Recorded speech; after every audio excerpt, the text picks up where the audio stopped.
बोले कछु दिना में आप प्रस्थान करवे वारी। छोटी सी कुटिया में रहता हूं, एक टिक्कर बना करके मधुकरी की पाता हूं, 22 घंटा भजन करता हूं 24 घंटे में से। आप कितनी व्यवस्था करते हैं उससे ठाकुर जी नहीं रीझते, पर आप जो भी व्यवस्था करते हैं कितने उत्साह से करते हैं उससे ठाकुर जी रीझते हैं। जय जय राजी हो, कैसा लग रहा हूं मेरी कुटिया में? तो ठाकुर जी ऐसे करके बोले, कहा भयो? अरे वो रूखी रोटी खाऊं ना, गले में इर्ज गई है, अटक गई है गले में, भीतर ना जा रही। बोले जीभ खारी है गई है। बोले क्यों? अरे नेक्स्ट सोसो नमक डाल दे करो वहां में आटे में, थोड़ा तो स्वाद बने।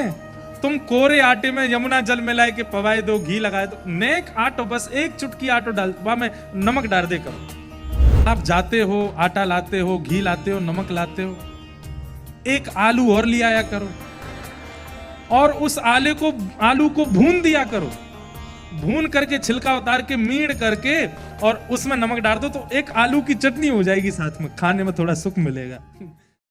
मथुरा में एक ब्रजवासी मैया के यहाँ मधुकरी लेने के लिए जाते थे, उन्हीं के यहाँ पर मदन मोहन लाल जी की सेवा होती थी। तो मदन मोहन जी का मन आ गया, जैसे ही द्वार खोल के मैया मधुकरी देने गई तो मदन मोहन जी का मन आ गया किन पे? सनातन गोस्वामी पे। और रात्रि में एक दिन स्वप्न में मैया से बोले, मैया मैं तो को एक बात बता भी आया हूं। मैया तो बड़ी खुश हो गई, इतने साल से सेवा कर रही हूं, अब जाके स्वप्न में ठाकुर जी का दर्शन हुआ, कहो जय जय, मेरी सेवा ते राजी हो, मोते प्रसन्न हो? ठाकुर जी बोले, हाँ मैया मैं बहुत प्रसन्न हूं, एक बात बता भी आया हूं। बोले कहा? बोले कछु दिना में आप प्रस्थान करवे वारी हो। मैया बोली, ये बताने स्वप्न में आए हो आप? इतने साल की सेवा में आप कभी प्रकट नहीं हुए और अब जाके प्रकट हुए तो मेरी मृत्यु की तिथि बताने आए हो? लेकिन बोली, जय जय बस ये बता दो, मोते राजी हो ना? ठाकुर जी बोले, मैं बहुत राजी हूं मैया, पर मैं तो सो ये कहवे आया हूं, सेवा पूर्ण भई अब तेरी, जागा भाग्य किसी का। अब तेरी सेवा पूरी है गई, पर मैया मैं तो यहीं रहूंगा, मुंह को कौन के हवाले करके जाएगी? मैया बोली, आपने कोई चुन लियो है? बोले हाँ चुन लियो। बोले कौन? बोले सुबह सुबह बाबा आवे मधुकरी मांगवे, ब्रजभाषा समझ रहे हैं ना आप लोग? ठाकुर जी बोले, बाबा आवे मधुकरी मांगवे? बोले हाँ। वही बाबा मुंह को बढ़िया लग गो, भैया दे दे मुझे, वही के पास जाऊंगा। अगले दिन जब सनातन गोस्वामी आए तो मैया ने मधुकरी देते ही कहा, बाबा मेरे ठाकुर जी स्वप्न में आके कह के गए आपसों सेवा करानी है। बाबा ने ठाकुर जी को देखा, भीतर मंदिर में विराज रहे थे घर में। बोले मैया आपके ठाकुर जी को देख करके मुझे इतना सुख मिलता है, सोने का मुकुट पहनते हैं, क्या जड़ी के वस्त्र पहनते हैं, 56 भोग लगाते हैं, छोटी सी कुटिया में रहता हूं, एक टिक्कर बना करके मधुकरी की पाता हूं, 22 घंटा भजन करता हूं 24 घंटे में से, और बचे हुए 2 घंटे में शयन करना, स्नान करना, शौच करना, सब कुछ 2 घंटे में। ये राज घराने के ठाकुर जी मेरी कुटिया में कैसे रहेंगे? एक बार मेरी व्यवस्था बता दो इनको, मैं ज्यादा चट्टपने नहीं करा पाऊंगा इनको, मैं ज्यादा आभूषण नहीं पहना पाऊंगा इनको, मैं ज्यादा व्यवस्था इनकी एक कपड़े में लेके जाऊंगा और हो सकता है अंतिम श्वास तक एक ही कपड़ा में रखूं, और एक टिक्कर बना के, टिक्कर समझते हैं? रोटला, आपकी गुजराती में रोटला बनता है, कच्छ साइड जाते हैं या उधर अपने सौराष्ट्र की तरफ जाते हैं, वहां यहां पे भी बनता है रोटला, बाजरा का रोटला, ज्वार का रोटला, बड़े बड़े, उसका भी और बड़ा रोटला का भी रोटला, उसको बोलते हैं टिक्कर।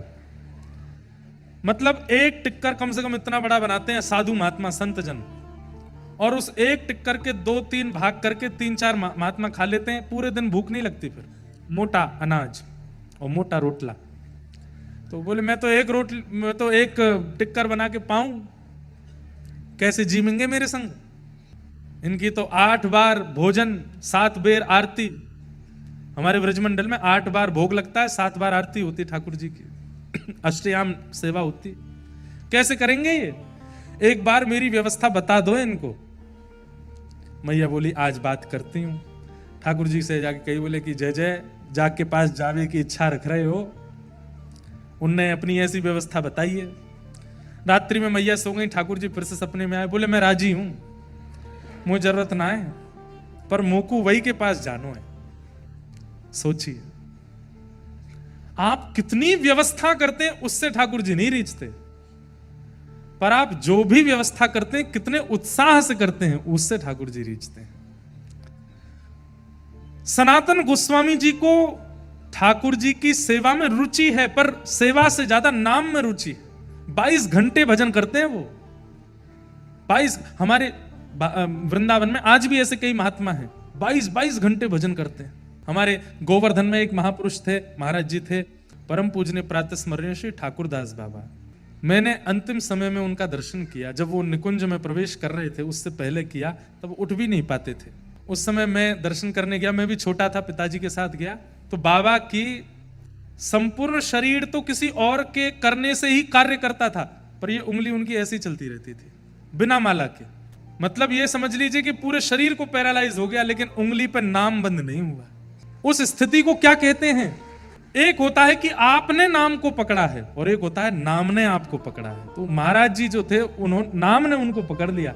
वे ठाकुर जी का नाम नहीं लेते थे, ठाकुर जी उनका नाम लेते थे। उस स्थिति में उनका वह रात में सो रहे हो, चल रहे हो, फिर रहे हो, कहीं भी कैसी भी स्थिति में शिथिल अवस्था थी उनकी, लेकिन नाम चलता रहता था। तो हमारे व्रज में नाम प्रेमी बड़े महापुरुष हैं। सनातन गोस्वामी उन्हीं में से थे। 22 घंटा भजन करते थे, सेवा से कोई ज्यादा संपर्क नहीं था, पर ठाकुर जी ने चुन लिया। अगले दिन जब सनातन गोस्वामी आए तो मैया ने अपने ठाकुर जी दे दिए, बोले ले बाबा, लेके जाओ ठाकुर जी को। गोदी में लेकर के नृत्य करने लगे, आंसू तो आने लगे। बोले जय जय, मैंने आपको नहीं, आपने मुझ को स्वीकार किया है, चलो महलन से कुटिया में लेके चलूं।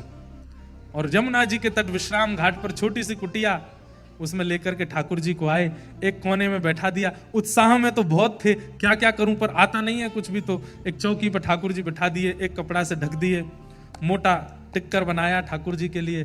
टिक्कर बना के बोले जय जय, जय ही पाऊं मैं तो। और हमारे लिए कोई सब्जी नहीं है, साग नहीं है, नमक नहीं है, और कुछ मिर्च नहीं है, ये व्रज रज ही टिक्करों में लग जाती है, यही सब पूर्ण कर देती है। प्रेम से पाओ, स्वागत है आपका मेरी कुटिया में। 4-5 दिन सेवा को हो गए, और टिक्कर का भोग लगाने के बाद 22 घंटा के भजन में चले जाते सनातन गोस्वामी। ठाकुर जी बैठे हैं टिक्कर के आगे। आप लोग प्रेरणा मत ले जाए महाराज जी, हम तो फिर भी चना चनोरी का लगा रहे हैं। तो भाई 22 घंटा भजन भी तो कर रहे हैं सनातन जी। भजन करने के बाद जब उठते, फिर से स्नान ध्यान करके फिर दूसरा टिक्कर बनाते, ठाकुर जी को पवाते। 4-5 दिन बाद ठाकुर जी उनके ध्यान में आए। सनातन जी बोले जय जय, राजी हो, कैसा लग रहा हूं मेरी कुटिया में? तो ठाकुर जी ऐसे करके बोले, कहा भयो? अरे वो रूखी रोटी खाऊं ना, गले में इर्ज गई है, अटक गई है गले में, भीतर ना जा रही। सनातन जी बोले गले में इर्ज गई है? बोले हाँ, क्या करूं? आप आटा लेने तो जाते ही हो मधुकरी में, नेक्स्ट तो घी लिया करो वहां में, नेक टिक्कर में घी लगाए के पवाए दे करो, भीतर सटक इस में आसानी होगी। जय जय, इतना तो करूंगा, घी ले आऊंगा। उन्हीं माता जी के पास जाते थे मधुकरी लेने, और सूखी सामग्री लेते थे, पकी हुई नहीं, आटा दाल चावल स्वयं बना के पाते थे। आटा मांगा, माता जी आज थोड़ी सी एक मधुकरी और बढ़ाओ। बोले क्या? थोड़ा सा घी दे दो। मैया बोली आ गए हो, अब आ गए हो तुम्हारी कुटिया में, अभी तो घी आ रहा हो, अभी देखियो। नहीं नहीं नहीं, घी से ऊपर नहीं जाएंगे आप, चिंता मत करो। घी लेके गए, टिक्कर बना करके वहां में घी लगाए हो, ठाकुर जी के आगे पधराए हो। जय जय, अब तो राजी हो, खूब चकाचक, खूब सटका सटका के पाओ। घी की कटोरी रख दी, बोले टिक्कर घी से ही लगा के खाओ आप तो। 6-7 दिन तक ठाकुर जी राजी राजी पाते रहे, फिर ध्यान में आए। सनातन जी बोले जय जय, अब तो सुखी हो? बढ़िया। नहीं नहीं बताओ आप। बोले जीभ खारी है गई है। बोले क्यों? अरे नेक्स्ट सो नमक डाल दे करो वहां में आटे में, थोड़ा तो स्वाद बने। तुम कोरे आटे में यमुना जल मिलाए के पवाए दो, घी लगाए दो, नेक आटो, बस एक चुटकी आटो डाल, वहां में नमक डाल दे करो। एक चुटकी नमक कौन सी बड़ी बात है, ठीक है, ये भी ले आएंगे। अगले दिन गए मैया से, बोले मैया मधुकरी में आटा भी मिलता है, घी भी, थोड़ा नमक और दो।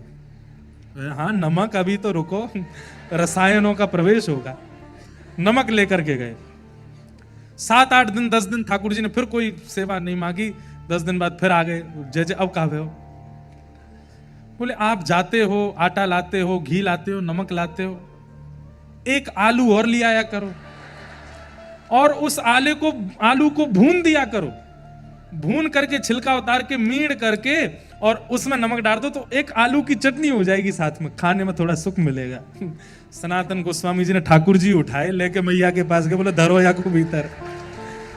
वो ये तो 56 भोग मंगा रहे मेरी कुटिया में। जैसे ही मैया को देने लगे, मूर्तिमंत ठाकुर जी चैतन्य हो गए, प्रकट हो गए, सनातन जी के हृदय लग गए, बोले रहूंगा तो आपके संग ही, कहीं नहीं जाऊंगा, रहूंगा आपके पास। तो कईयों की रुचि सेवा में होती है, कईयों की रुचि कथा में सत्संग में होती है, कईयों की रुचि नाम में होती है। तो जिनकी रुचि नाम में है, जिनकी रुचि कथा में है, उनको ठाकुर जी आनंद स्वरूप प्रदान करते हैं, सच्चिदानंद रूपाय।